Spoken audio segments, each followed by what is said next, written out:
श्री शिवाय नमस्तोभ्यम हर हर महादेव जय माता दी। आज के इस वीडियो में हम जानेंगे दशा माता की पूजन विधि के बारे में। पूजन विधि के अनुसार सबसे पहले आपको सुबह जल्दी उठकर स्नान आदि से निवृत्त हो जाएं। उसके बाद साड़ी पहनकर 16 श्रृंगार करके तैयार हो जाएं।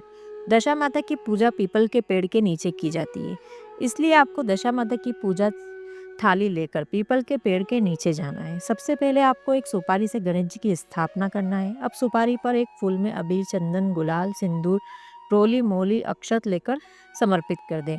यदि आप जनेऊ लाए हैं तो जनेऊ भी समर्पित कर सकते हैं। अब पीपल के पेड़ की जड़ में जल का सिंचन करें, जल चढ़ा दीजिए मतलब। उसके बाद दही या पंचामृत चढ़ा दीजिए। अब दिया और धूप लगाएं। अब अबीर, चंदन, गुलाल, सिंदूर, रोली मोली, अक्षत, हल्दी, मेहंदी सभी पूजन सामग्री आपको एक एक करके पीपल के पेड़ की जड़ में चढ़ा देना है। अब माता जी के लिए चुनरी या ब्लाउज पीस जो भी आप लेकर आए हैं उसे चढ़ा दीजिए। जो भी श्रृंगार सामग्री आप लेकर आए हैं वो चढ़ा दीजिए। यदि आप आटे की बनी माता जी की श्रृंगार सामग्री लाए हैं तो वो चढ़ा दीजिए। भिगोए हुए चने और गेहूं लाए हैं तो वो चढ़ा दीजिए। पीपल के वृक्ष पर हल्दी और कुमकुम जो घोलकर हम लाए हैं उसके छापे आपको 10-10 छापे दोनों के लगा देना है। अब नारियल पर दक्षिणा रखकर समर्पित कर दीजिए। अब जो पुराना दशा का डोरा है उसे पीपल के पेड़ में रख दीजिए और इस वर्ष के लिए जो नया दशा का डोरा आपने लिया है यदि उसे भी आप पीपल के पेड़ के नीचे रख दीजिए। अब आरती कर लीजिए। अब जो भी मीठा आप बनाकर लाए हैं उसका भोग लगा दीजिए। यदि वहाँ पेड़ के नीचे गोबरी, जली हुई गोबरी यानी धूप देने के लिए जले हुए कंडे हों तो उस पर आप भोग लगा सकते हैं। अब आपको पीपल के पेड़ की परिक्रमा करना है। आपके यहाँ कच्चे सूत से करते हैं तो आप कच्चा सूत पीपल के पेड़ पर लपेटते हुए 10 परिक्रमा कर लें। और यदि आपके यहाँ कच्चे सूत को नहीं लपेटा जाता तो आप हाथ में 10 गेहूं के दाने लेकर परिक्रमा पूरी होने तक एक एक दाना गिराते हुए 10 परिक्रमा कर लें। यानी 10 परिक्रमा में आपको एक एक करके 10 दाने गिराना है। परिक्रमा पूरी होने के बाद झोली फैलाकर दशा माता से पूजा में हुई गलती की क्षमा मांगकर अपने घर की दशा को अच्छी रखने की कामना कर लें। अब जो इस वर्ष का नया दशा का डोरा है उसे आप गले में धारण कर लीजिए। गले में धारण करने से पहले जो पीपल के पेड़ पर कच्चा सूत लपेटा हुआ है उसके अंदर से घुमाकर 10 बार उस डोरे को निकाल लीजिए। उसके बाद आप गले में धारण करें। अब पीपल के पेड़ की पूजन संपूर्ण हो गई है। अब इसके बाद पीपल के पेड़ के पास मिट्टी होती है, वहाँ पर आपको थोड़ा जल सींचकर खेत जैसा बना लेना। उसमें 5 पत्थर रख लें।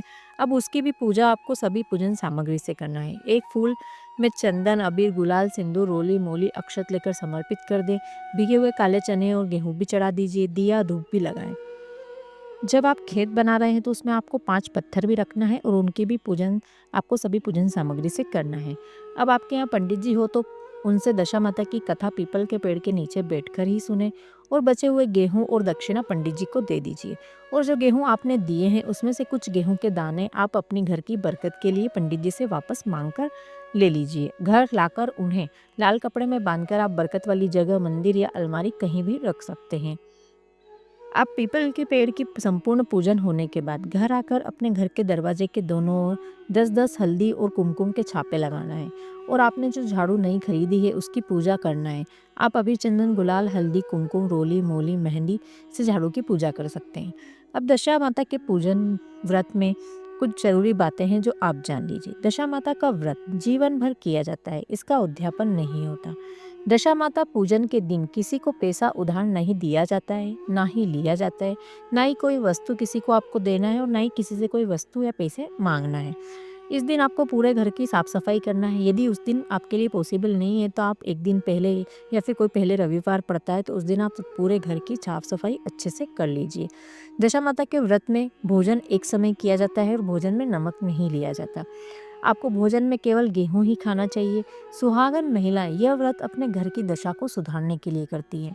आशा करती हूँ आज का ये वीडियो आपको अच्छा लगा हो। वीडियो से जुड़ी जानकारी आपको थोड़ी भी उपयोगी लगी हो तो कमेंट में जय माता दी लिखें और यदि आपके मन में कोई सवाल है तो आप कमेंट के जरिए पूछ सकते हैं। वीडियो देखने के लिए धन्यवाद। चैनल को अभी तक आपने सब्सक्राइब नहीं किया तो चैनल को सब्सक्राइब कर ले, बेल आइकन प्रेस कर दे ताकि हिंदू व्रत त्योहारों की उपायों की पूजन सामग्री, पूजन विधि की संपूर्ण जानकारी आपको प्राप्त हो सके। वीडियो देखने के लिए धन्यवाद। हर हर महादेव, जय माता दी।